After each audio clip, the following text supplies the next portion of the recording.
Do you know what they took from you? They took this, and this, and this. They ripped the affordable sporty compact from your grasp before you even knew it was gone. We had $20,000 cars that could outgrip Ferraris and outbreak Lamborghinis, all with enough lovable character to encompass entire modern car lineups. It was 1990s technology come home to roost. All of the engineering that was so rare just a decade or two before. Think effective turbocharging, performance all-wheel drive systems, cool colors, wings, wheels, or interiors. They all existed for the average consumer in the 2000s. This decade's performance compact was the result of technology catching up before the mainstream consumer even knew they had something special. So, right now, let's see exactly what people of my generation, frankly, completely missed out on, and what makes these pocket rockets so hot more than 2 decades later. But wanting to pip all of them to the post is Mazda, and this all-new Mazdaspeed Protege. And no, this is not the concept version. Rather, it's one of 250 that'll be up for grabs in 2003. And yes, every single one of them will be painted this vibrant, spicy orange. In addition to the 250 orange MSPs that went to the UK, 350 more orange cars and 1,150 black ones would be sold in other markets, as well as 2,750 units painted in either gray, yellow, silver, or blue. With a total of just 4,500 MSPs for the entire world, this car is rarer than the BMW Z8 and just about as scarce as the Lamborghini Murcielago. If you're a real Mazda nerd, though, you'd know a few things about this car right off the bat. Essentially, it was a continuation of the high-performance Protege MP3 that came before it, and it was the first car sold under the Mazdaspeed banner, predating the Miata that got a similar treatment a year later. Also, this whole project was just one giant collab, but it only lasted one measly year. This group of fun characters included Racing Beat, who tuned the car's performance suspension, the similarly named Racing Heart, who designed the set of 5-spoke alloy wheels, Kenwood, who installed a 7-speaker, 450-watt sound system, and maybe the most consequential addition, Callaway Cars, who you might know from their extensive catalog of tuned Corvettes and other crazy shit over the years. But they set aside the V8s for just a moment when they were tasked with turbocharging the Mazdaspeed Protege's 2-liter 4-banger. The result was a 170 horsepower, 160 pound-foot dual-cam motor, connected exclusively to a 5-speed manual transmission. Period reviews at the time were pretty concurrent, actually, citing its wonderful handling, chassis dynamics, and extra power compared to lesser Proteges of the time. It had that go-fast character that attracted young people at the time. Turbocharging aside, it featured special metallic colors, big rear wings, color-matched interior stitching, and even Sparco pedals and shifter knobs to top it all off. It did a great job of representing that sort of fast and furious influence of the 2000s. Flashy, quick, and unapologetic despite its economy car roots. I mentioned this car first because I actually used to own an orange example, but I think it perfectly embodies the fun economy car that has been taken from us. Because while Mazda itself and very few other brands still offer entry-level, sporty compacts, this specific breed of out-of-the-box, interesting, and affordable cars is either dead or actively dying. Speaking of big wings, bright colors, and turbochargers, we can't forget about the Dodge Neon SRT4.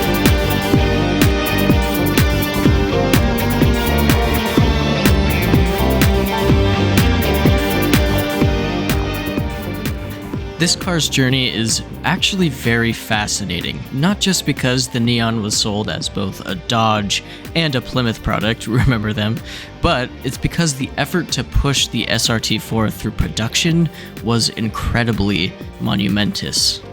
At its inception, a small team of engineers was tasked by the VP of Product Development and Design of Chrysler to apply all of the popular aftermarket goodness they had seen at the 1998 SEMA show to a Neon.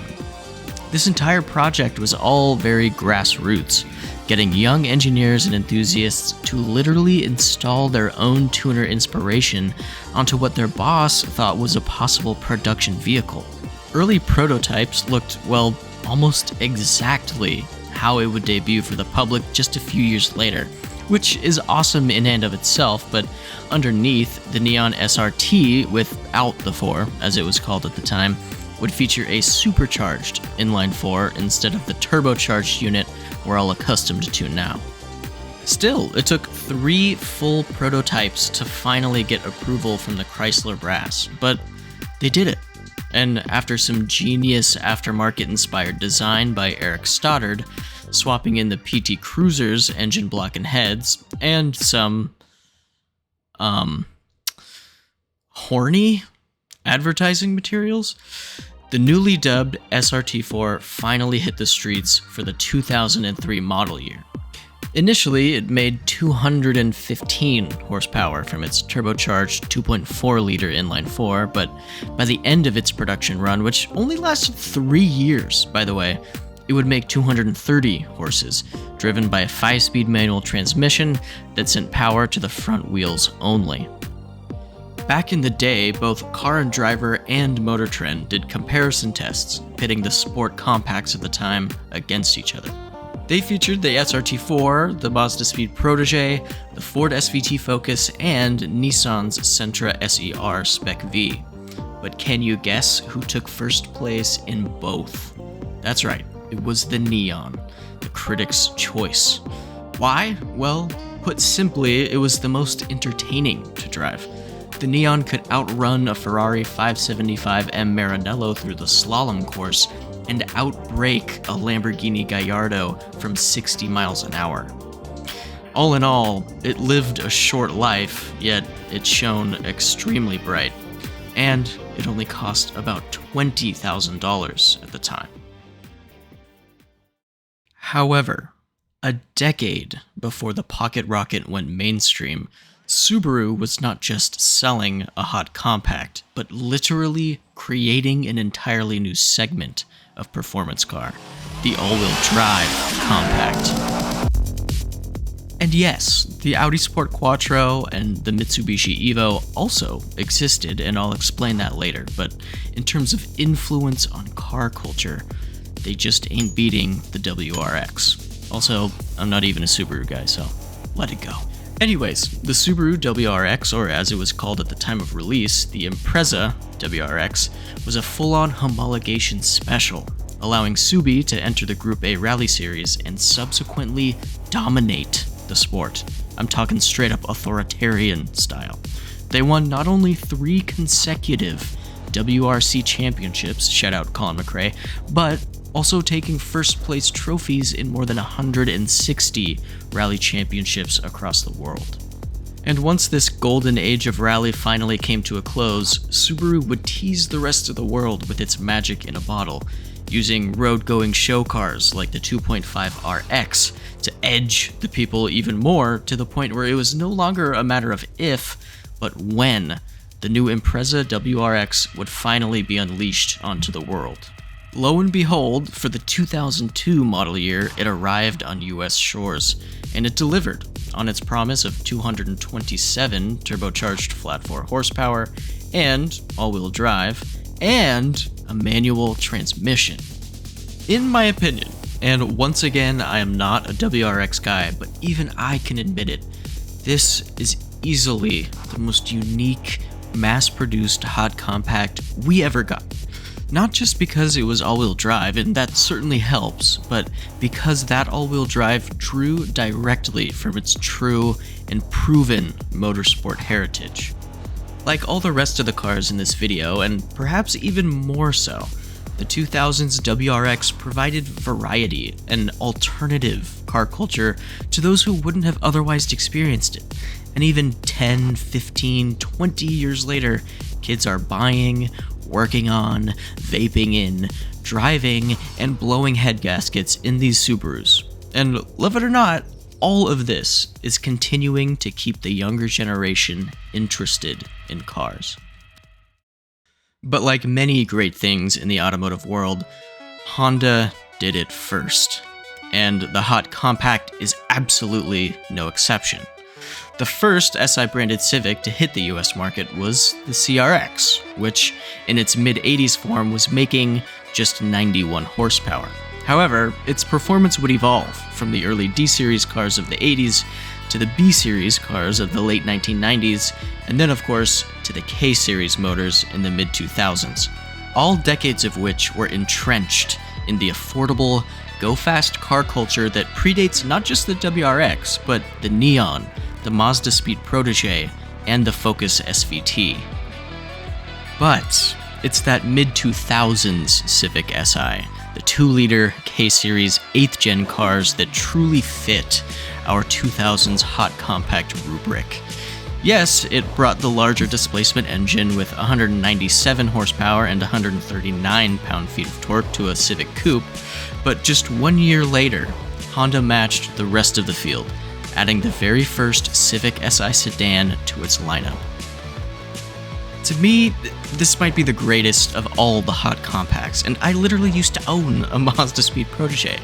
The Civic was just more comfortable than the rest, had way more revs, a beautiful 200 horsepower engine, and still retained that sober, outward attitude that was always expected of Honda's entry-level economy car.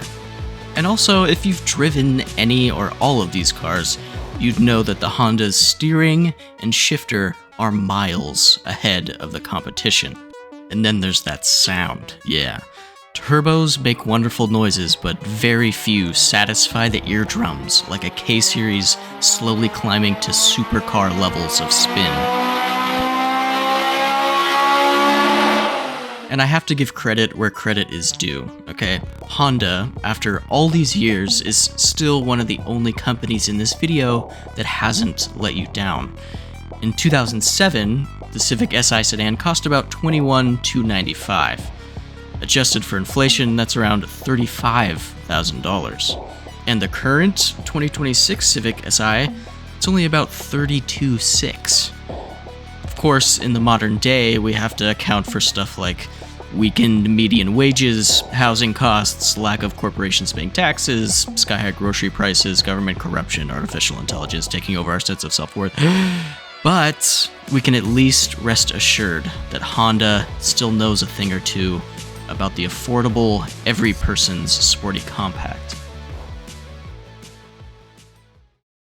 Honorable mentions, folks. Okay, we've already gone over 4 incredible compacts, but there are just a couple loose ends to tie up. So let's start off this section with a car I actually thought about buying recently, the Nissan Sentra SER Spec V. Quite a name, huh? Basically, it was a Sentra with cool-ass body mods, a hot suspension tune, and a genuinely big engine. We're talking 2.5 liters of inline-4, all naturally aspirated. And because of that motor, the Spec V felt like it had torque for days, and I'm gonna quote Motor Trend here, slid through corners like a Maxima, whatever the hell that means. By the end of its first-gen's run, aka the best one, it made 175 horsepower and weighed just 2,700 pounds. So if you're looking for a not too unhinged first enthusiast car, here it is.